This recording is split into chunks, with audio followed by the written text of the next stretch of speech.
gonna fit this brand new harness, she just got it yesterday, to little Goldie here. And Goldie's 32 inches tall, is that right?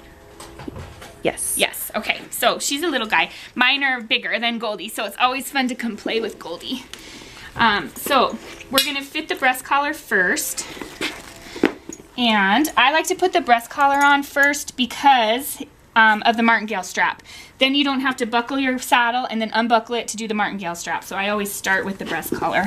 So we'll just, sometimes you have to just buckle it and then rebuckle it, and the back strap might be a little bit longer than the front strap to make everything hang flat. And so that's what we're gonna mess around with so that we get this just right. So we're not at the point of shoulder and we're not choking her.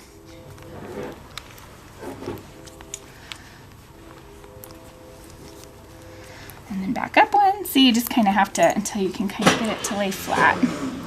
Go back and forth. And you want that to be in the middle. So then we'll finish this side up, and then I'll go around and check the other side. 1, 2, 3, 4. So I have to raise this one 1. And now they'll be even. But see, now this one's bumping out. So now I'll adjust this one. It's just kind of a... You just gotta go back and forth until you get it just right. And I wanna look. Yeah, and now when the martingale is on, that's gonna kind of pull that breast collar down and make everything lay flat. Now we're gonna fit the saddle. So Goldie has a little bit of a longer girth, and I personally like them to be a little longer because if you have a shorter girth, these sometimes don't reach your shaft loops once you have it hitched to your cart. So the little longer girth just ensures that those are gonna also be long enough. So we'll lay this on her, put the breeching up. And now I'm gonna do up the girth first. And so here's my martingale strap. Run that through the girth and then buckle it all up. And this is kind of nice too because this buckle isn't right behind her elbow. So she's not going to get a sore. A lot of times they get a sore right here, a girth gall. And because the buckle's higher, she's not going to get that. Another thing to note is you do not need to tighten your saddle very much when you're driving.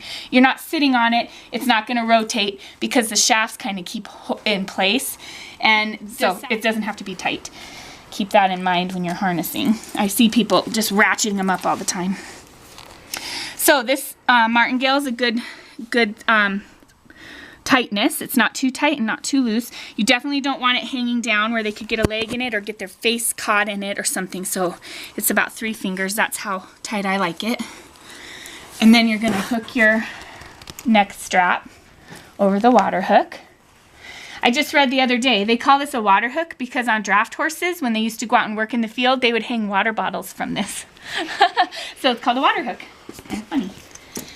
Okay, so the breeching.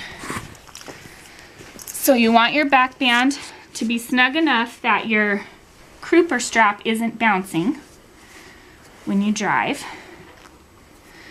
So we'll do this up.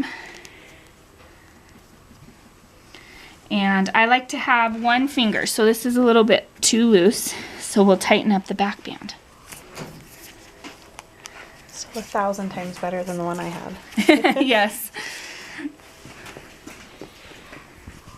So that could be a little tighter still. And sometimes you have to poke an in-between hole because the holes are just a little too far apart. So if you have to do that, that's fine. Make sure your horse is comfortable. We might have to do that. Ugh. Goldie, such a good girl. Okay.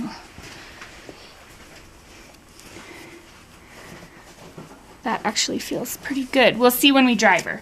Again, it's all adjusting, so we might have to make different adjustments after we harness her and think, oh, maybe we don't want the crupper that tight, or maybe the breeching needs to move a little bit. Just be flexible. So your breeching you want... Actually, we are going to have to make some more holes because we need to roll this up a little further. This needs to be here on her back so that the breeching lays along her flank right here. So we're gonna have to make some adjustments on this back strap. We'll go do that and then I'll show you what it looks like when it's adjusted correctly. So we just had to poke a hole here, and what we did is we pulled the bottom of the back strap forward further and then pulled this down so it's a little long. If this strap is a little long, you can make a little loop. You'll see that often in the show ring. When the strap is long, they don't want it flapping around, so they just make a little loop to take up some space. Sometimes there'll be a couple loops. Then I brought the crupper down to the biggest one, and that made this more where I want it to be on the top of her butt. Now, for your knowledge, I would prefer this ring on both sides be here in her flank and not behind the swirl. So I believe I have one at my house that will fit her from Chimacum. If not, we'll just call Janie and she'll send us a B-size hip strap, breeching, because that's what Chimacum does. They stand behind their product. So if you've enjoyed watching this video, please like and subscribe. Thanks so much.